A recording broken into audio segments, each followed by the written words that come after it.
తెలుగులో ప్రసారమయ్యేటువంటి అతిపెద్ద reality show big boss. 100 రోజులకి పైగా ఈ బిగ్ బాస్ షో తెలుగు వీక్షకుల్ని ఎంతగానో ఆకర్షిస్తూ ఉంది, అలరిస్తూ ఉంది. తెలుగు బిగ్ బాస్ సీజన్ 9 విన్నర్ని బిగ్ బాస్ యాజమాన్యం నిన్న ప్రకటించింది. కళ్యాణ్ పడాల అతను బిగ్ బాస్ సీజన్ 9కి విన్నర్గా గెలిచారు. అయితే Bigg Boss season 9 winner Kalyan Padala అవడం పట్ల కొంతమంది సెలబ్రిటీలు జీర్ణించుకోలేకపోతున్నారు అనేటువంటి వార్తలు వస్తూ ఉన్నాయి. దానికి కారణం ఏంటంటే, ఈ బిగ్ బాస్ సీజన్ 9ని మొదటి నుంచి తన భుజాల మీద మోసింది ఇమ్మాన్యుయల్ అని. కానీ ఇమ్మాన్యుయల్ 4th ప్లేస్లో రావడాన్ని చాలామంది జీర్ణించుకోలేకపోతున్నట్లుగా రకరకాల వార్తలు ఇప్పుడు సామాజిక మాధ్యమాల్లో చక్కర్లు కొడుతూ ఉన్నాయి. దానికి కారణం ఏంటంటే, కళ్యాణ్ పడాల మొదటి నుంచి తన ఆట తీరును అంతగా ప్రదర్శించింది లేదు. పైగా అతను మహిళల పట్ల కూడా కొన్ని సందర్భాలలో అసభ్యంగా ప్రవర్తించారు అంటూ కొంతమంది ఆ ఎపిసోడ్స్ని గుర్తు చేసుకుంటూ అసలు ఆట తీరే కనబరిచినటువంటి కళ్యాణ్ పడాల ఎలా విజేత అవుతారు అంటూ కొంతమంది సెలబ్రిటీలు దాన్ని తట్టుకోలేకపోతున్నట్లుగా రకరకాల వార్తలు అయితే వస్తూ ఉన్నాయి. దానికి కారణం ఏంటంటే, ఇమ్మాన్యుయల్ని వారందరూ సపోర్ట్ చేశారని. అయితే వారందరూ సపోర్ట్ చేసినటువంటి ఇమ్మాన్యుయల్ 4th ప్లేస్లో రావడాన్ని వారు తట్టుకోలేకే ఇప్పుడు కళ్యాణ్ పడాలని విన్నర్గా వారు చూడలేకపోతున్నారు అనేటువంటి వార్తలు వస్తూ ఉన్నాయి. నిజంగా ఈ షో సీజన్ 9 మొదలైన నాటి నుంచి కూడా ఇమ్మాన్యుయల్ తన అద్భుతమైనటువంటి ఆట తీరుతో అందరినీ ఆకట్టుకున్నారు. ఎంతోమంది వీక్షకుల్ని తనదైన శైలితో నవ్వించారు. తన చుట్టుపక్కల ఉన్న వాళ్ళు ఎవరైనా డల్గా ఉంటే వారిని ఓదార్చేటువంటి ప్రయత్నం చేశారు.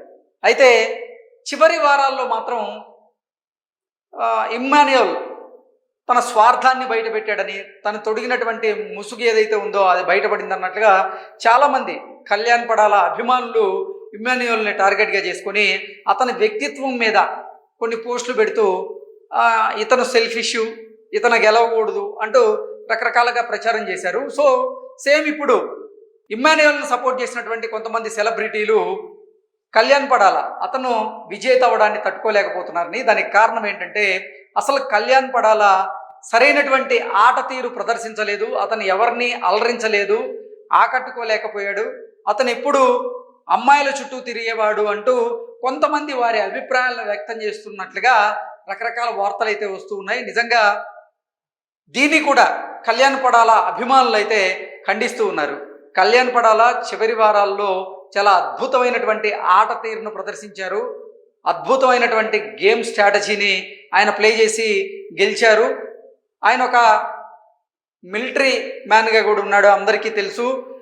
ఇన్ని రకాలుగా సేవ చేసిన అతన్ని మీరు టార్గెట్గా చేసి సామాన్యుల్ని టార్గెట్ చేసి సామాన్యులు గెలవడాన్ని కూడా మీరు జీర్ణించుకోలేకపోతున్నారా అంటూ కళ్యాణ్ పడాల అభిమానులు అయితే, అంటే ఎవరైతే ఇమ్మాన్యుయల్కి మద్దతు తెలుపుతూ ఇటు కళ్యాణ్ పడాలని టార్గెట్ చేసి మాట్లాడుతున్న వారు ఉన్నారో వారికి కౌంటర్ ఇచ్చేటువంటి ప్రయత్నం కూడా జరుగుతోంది. నిజంగా ఇమ్మాన్యుయల్కి సపోర్ట్ చేసేటువంటి కొంతమంది జబర్దస్త్ ఆర్టిస్టులు కానివ్వండి, అలాగే కొంతమంది సెలబ్రిటీలు అయితే కళ్యాణ్ పడాల గెలిచేటువంటి మెటీరియల్ కాదు, ఇది అసలు బిగ్ బాస్ యాజమాన్యం ఏకపక్షంగా నిర్ణయం తీసుకుందన్నట్లుగా మా దృష్టిలో అద్భుతమైనటువంటి ఆట తీరును ప్రదర్శించి అందరినీ నవ్వించి అందరినీ అలరించి గేమ్స్ బాగా ఆడిన ఇమ్మాన్యుయలే మా దృష్టిలో అసలైనటువంటి విన్నర్ అంటూ కూడా కొంతమంది అయితే రెస్పాండ్ అవుతూ ఉన్నారు. వీరిద్దరి మధ్య మాటల యుద్ధం కొనసాగుతుంది. అంటే ఇమ్మాన్యుయల్ని సపోర్ట్ చేసేటువంటి వారి మధ్య, అలాగే ఇటు కళ్యాణ్ పగడాల అభిమానుల మధ్య మాత్రం మాటల యుద్ధం ఇప్పుడు సామాజిక మాధ్యమాల్లో కొనసాగుతుంది. ఇది ఎక్కడి వరకు దారి తీస్తుంది అనేది చూడాలి. నిజంగా వారిద్దరూ అయితే హౌస్లో మంచి స్నేహితులుగానే మెలిగారు. బయటకు వచ్చిన తర్వాత కూడా దీన్ని ఉద్దేశించి వారు ఏదన్నా మాట్లాడేటువంటి పరిస్థితి ఉంటుందా లేదా అనేది ఎదురు చూడాలి. అంటే దీనికి కారణం ఏంటంటే, బిగ్ బాస్ సీజన్ 9 తెలుగులో ఈసారి సామాన్యులు సత్తాచాటి వారు విన్నర్ అయ్యారు. ఎవరైతే అగ్ని పరీక్షను ఎదుర్కొని వచ్చారో ఆ అగ్ని పరీక్షను ఎదుర్కొని బిగ్ బాస్ హౌస్లోకి వచ్చిన తర్వాత వారి సత్తా చూపించి వారు విజేతలుగా గెలిచారంటూ ఇటు కళ్యాణ్ పడాల అలాగే డిమాండ్ పవన్ వీరిద్దరిని ఉద్దేశించి కొంతమంది అయితే వారికి మద్దతు తెలుపుతూ సపోర్ట్ చేస్తూ ఉన్నారు. మరికొంతమంది ఏమో నిజంగా సెలబ్రిటీలకు అన్యాయం జరిగింది, అసలు సెలబ్రిటీలు అలరించేటువంటి ప్రయత్నం చేస్తే ఈసారి అగ్ని పరీక్ష రాబోయేటువంటి రోజుల్లో జరుగుతుంది, దానికి సరైనటువంటి మద్దతు కరువవ్వకుండా మద్దతు దొరకాలంటే మాత్రం సామాన్యులను గెలిపించాలనేటువంటి ఏకైక లక్ష్యంతోనే బిగ్ బాస్ యాజమాన్యం ఇప్పుడు కళ్యాణ్ పడాలని గెలిపించింది అన్నట్లుగా కొంతమంది ఏకపక్షంగా అయితే మాట్లాడుతూ ఉన్నారు. సో అసలు దీని మీద వీరిద్దరూ అఫిషియల్గా స్పందిస్తారో లేదా అనేది మనం కొంతకాలం వేచి చూడక తప్పదు. Thank you so much.